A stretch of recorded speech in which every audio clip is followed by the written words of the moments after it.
বলেছিল সন্তান একটু পানির ব্যবস্থা করে দাও।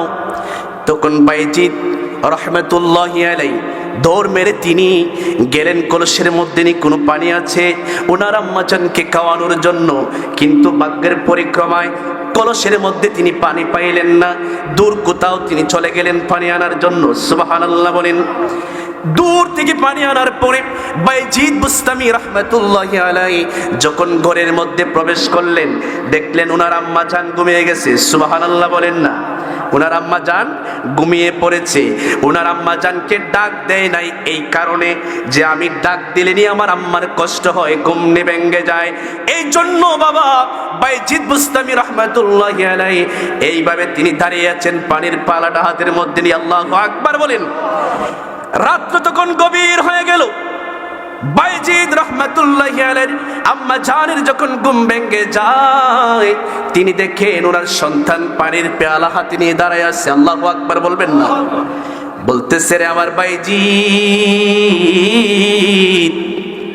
ও আমার বাইজিদ, রাত্র গভীর, এই গভীর রজনীতে পানির গ্লাস হাতে নিয়ে দাঁড়িয়ে আছো কেন? আল্লাহর ওলি বাইজিদ বুস্তামি ডাক দে কই, মা, ও মা, আপনি তো আমার কাছে পানি খাওয়ার জন্য অনুরোধ করেছিলেন, একটু পানি এনে দেওয়ার জন্য।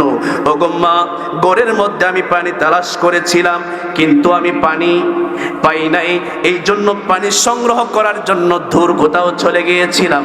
পানি সংগ্রহ করে এনে দেখলাম আপনি আর সজাগ নয়, আপনি ঘুমিয়ে গেছেন। মা কয়, ও আমার পাগলা সন্তান, ও বাইজিদ, তুমি আমাকে ডাক দাও নাই কেন? পানি নিয়ে আসার পরে কেন ডাক দাও নাই?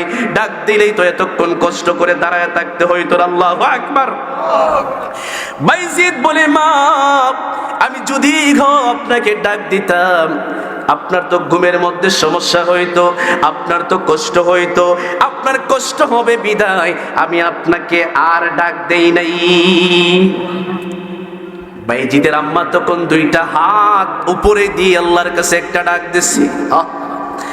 আল্লাহর ওলি বাইজিদের বিরল ঘটনা, আরে মায়ের সেবায় ছিলেন তিনি উত্তম নমুনা। ঠিক কিনা বলেন? আরে আল্লাহর ওলি বাইজিদের বিরল ঘটনা, মায়ের সেবায় ছিলেন তিনি উত্তম নমুনা। আরে ছেলের জন্য দুহাত তুলে, ছেলের জন্য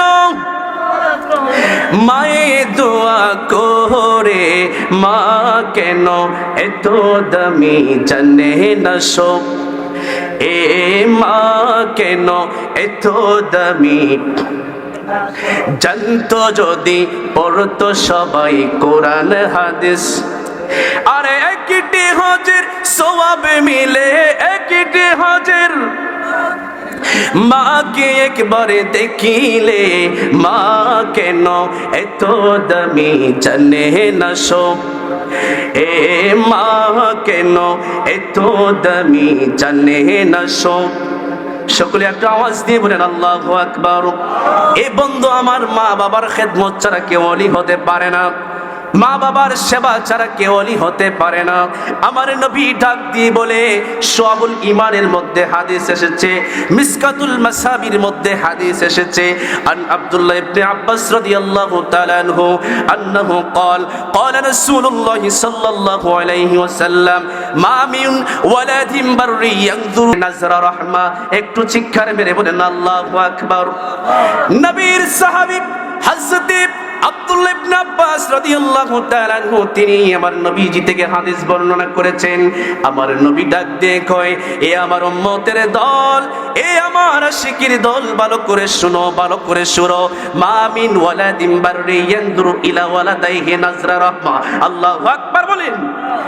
নবী আমার ডাক দিয়ে কয়, কোন সন্তান যদি মা বাবার দিকে, মার দিকে একটা বার রহমতের নজর দিয়ে, মহব্বতের নজর দিয়ে, ভালোবাসার নজর দিয়ে যদি মার দিকে তাকায় লক্ষ্য করে, আমার নবী বলে ইল্লা কাতাবাল্লাহু লাহু নাজরাতা হাজ্জাতাম মাবরুরা। একটু চিৎকার মেরে বলেন না সুবহানাল্লাহ।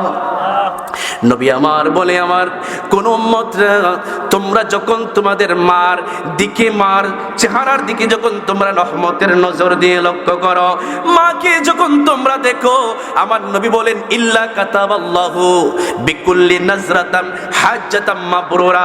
প্রত্যেকটা নজরের বিনিময়ে বিনিময়ে সন্তানের আমলনামার মধ্যে এক একটা কবুল হজের সব লেখা হয়।